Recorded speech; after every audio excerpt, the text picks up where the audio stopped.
In partnership with Lighthouse Psychiatry, the City of Chandler presents a self-care series to promote positive mental health in our community.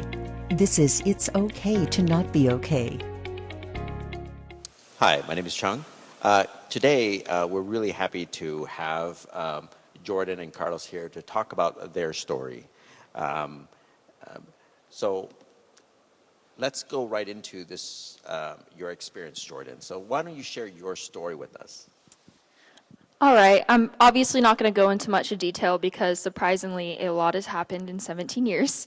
But I think we can kind of start, honestly, before I was born. So before I was born, I had already had some trauma implemented into my family. I had a brother named CJ who passed away in 1995 due to a car accident. So he was kind of the basis of, some things that happened with my father as well as my sister and my brother and that kind of thing. So I think that's where we can start, and then we can go to the amazing time that I was born, one of the best days of my father's life, I know. And from there, I grew up with both of my parents together until I was about 4. They happened to go through a divorce. And then when I was about 7 years old in 2011, on January 13th, my other brother that I barely mentioned earlier, Chad, had committed suicide. So already we kind of have this part of my life where I've had a few traumatic events, but I was too young to quite comprehend them. So from here, we kind of go on until about middle school time when I kind of start to realize the events in my life that had happened, which there are plenty more that have happened in my life, but I kind of like to categorize them into major events in my life. So from here, around 12 or 13, I kind of started to develop some mental problems, such as depression, anxiety, OCD, and PTSD that I would later be diagnosed with. And with these, I got into unhealthy coping mechanisms such as self-harm. And my parents found out, and it was a very tragic time because they did not expect it from me. So going through this, I had started to go to some intense therapy, some counseling, as well as going to a psychiatrist and getting a lot of psychological help for myself. As I grew older, I was able to get on a more steady and stable basis, though having ups and downs throughout. And by the time I was 15, I felt like I was doing pretty decent until I had a tragic event happen at my mother's house, leading me to move in with my father. So, like I said, if I categorize them into major events, I've had a few, as in the loss of 2 of my brothers. I've had a divorce go on, as well as I've had certain types of things happen to me that are not very good to happen to a young child. So if we're going over the broadest form of my story, those would probably be the big events that we can later go into depth on. Well, Jordan, thank you for sharing that, and that's a lot. And can you remind me how old you are? I am just turned 17 years old, like 10 days ago. So that's a lot to experience in 17 years. When did you feel was the tipping point for you to get help? When was it so overwhelming for you that you needed to get professional help? So the first time we truly seek professional help, because ever since my brother committed suicide in 2011, we attempted to go to different therapists, and from the small town that I'm from, they didn't really offer very good mental health support. So by the time I was 12, we realized that I needed to do more than just what my small town had to offer. So we went ahead and headed up to the Gilbert, Tempe, Chandler area and started a search for better therapy for myself. And from here, that was truly the point that I realized that I wasn't deemed what a quote-unquote normal child would be like. I had not really let myself experience child type things. I was never a kid. I always went and looked to have more adult type things going on in my life because from a young age, I was, exposed to things that most kids aren't exposed to. So when we finally went and got help, I honestly went downhill for about 2 to 3 years, from about 12 to 14 or 15.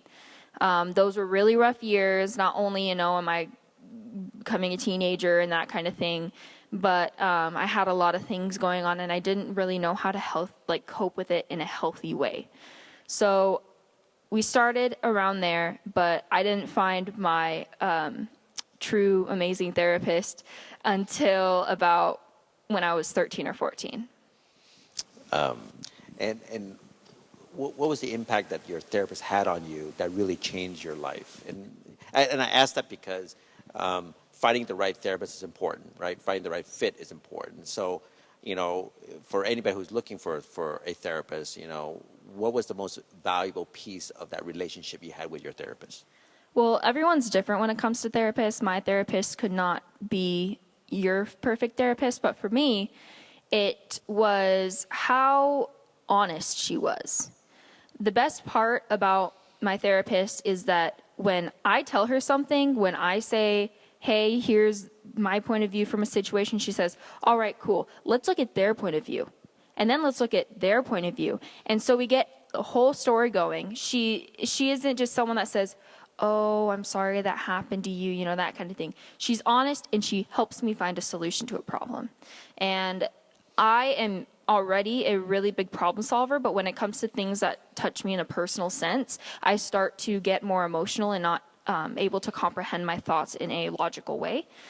So that's one thing that my therapist really helps me do, is to get a grasp of the whole situation, be honest, be straightforward with me, and find a way to get through it. She isn't just there to console me. You've had a lot. Yeah, you have a long journey, even in a very short, 17-year span. You've been through some dark times and dark places with some self-harm and some hospitalizations and just moments where you're just by yourself and alone. Can you describe the journey from that point onward? So this is definitely one of the most, I'm not a big miracle person, but the way that I was able to change just astounds me sometimes.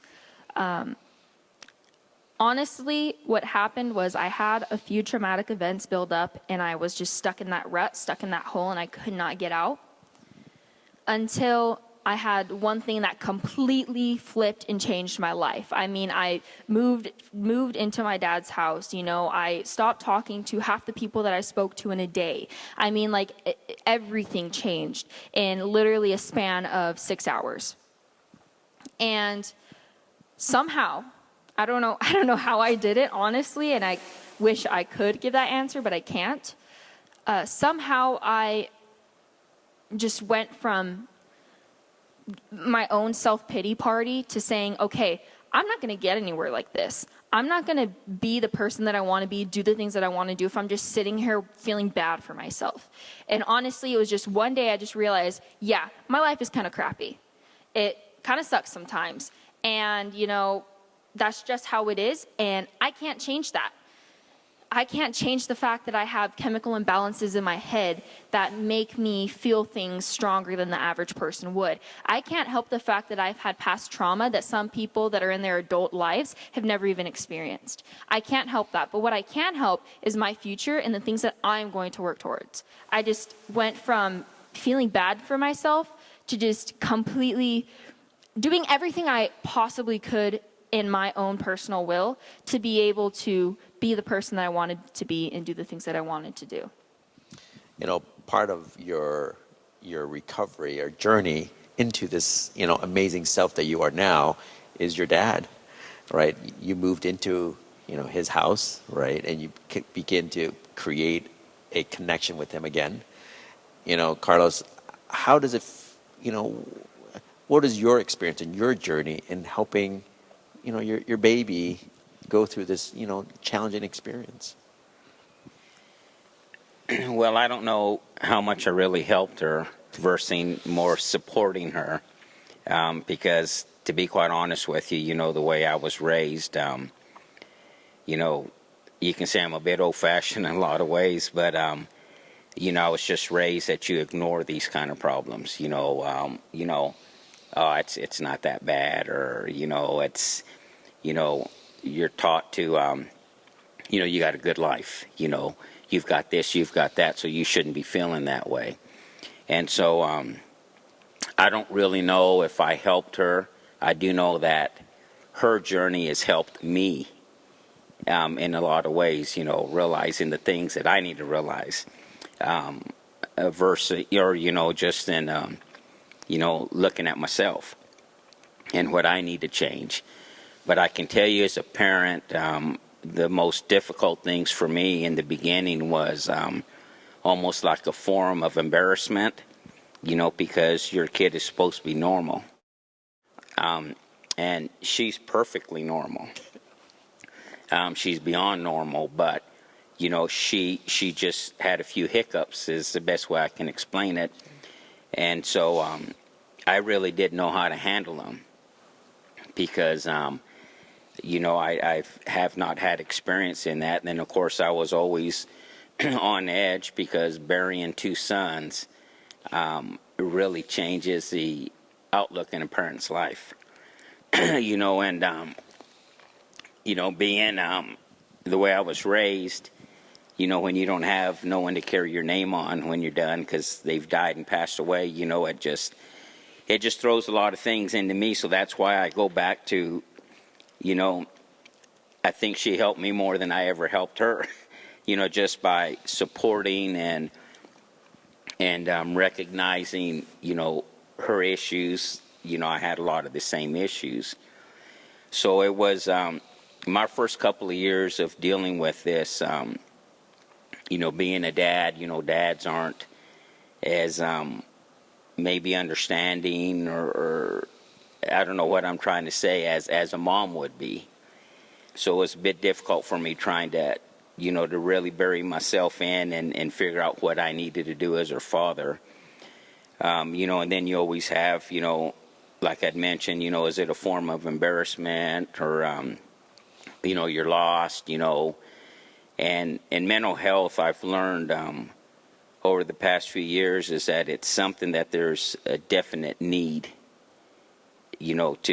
for advancement. I mean, if it wasn't for the help that she's been getting these past couple of years, I don't even know where we would be. I mean, it's just been so awesome and so educational for me. And it's taught me a couple of things. One is, coming from the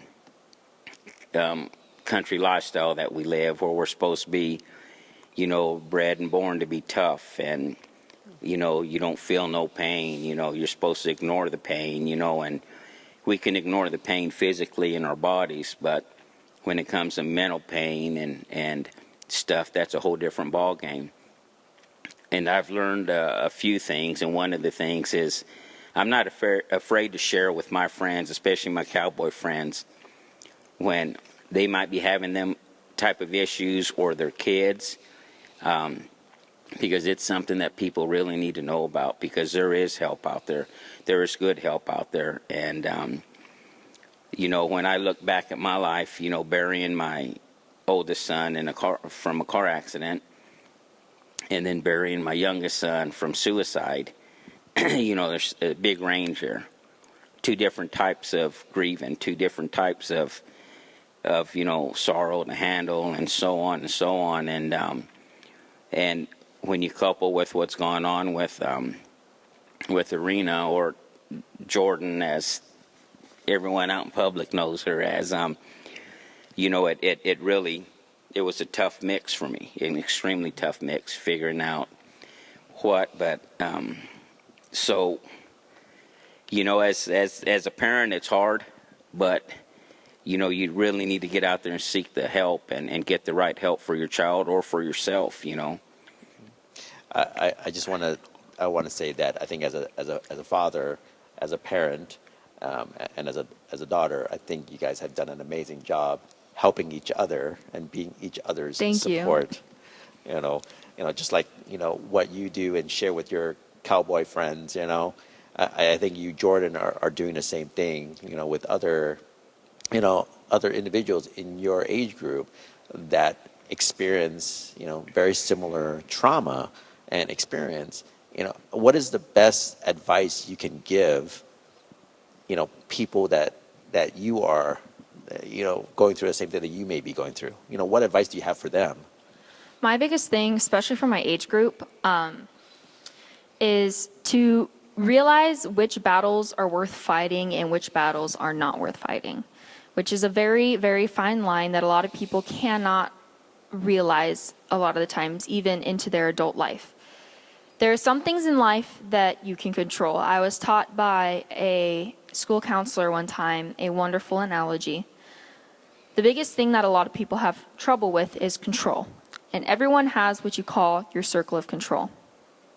Outside of the circle is things you can't control, such as other people's thoughts, other people's actions, what goes on at school, what assignments you get assigned in class, what someone said about you, you can't control those things. But inside that circle, you have yourself. And not only do you have yourself, but you have what you do, your thoughts, your actions, how you respond to things, how you react. And that's one of the biggest things that I feel a lot of people need to grasp is the fact that you can only control yourself and what you do and how you react. And as hard as it is to accept that concept, it's something that we need to do. Not only this, but I feel like, as I said, some battles are worth fighting, some battles aren't. There are certain things in life that'll be thrown at you that currently you might be like, oh my goodness, this is crucial, this is something that's happening right now, maybe somebody's talking bad about you at school, or, your parents are being jerks. But no, but there are some things that you see right now, and in your mindset, in the way that you're looking at it, you're like, this is a big problem. This is something that I just can't stand. I can't get over. But if you think about it, in reality, if you compare it to something that you might be going through later in life or something that you've already gone through, it is not something worth stressing over. It's not something worth, making a big deal out of, or not. It's not something worth your time or your energy. You need to learn how to positively fuel the portions of your life that are going to benefit you currently and in the long run, rather than putting that energy into something that's just going to either backfire on you or cause you more pain and stress than it would to just leave it as it is.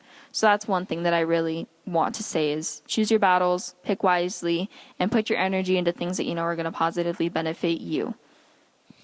Well, that was well spoken and well said by both of you guys, and thank you so much for sharing your journey, your story, and the advice that you give to others that are watching this.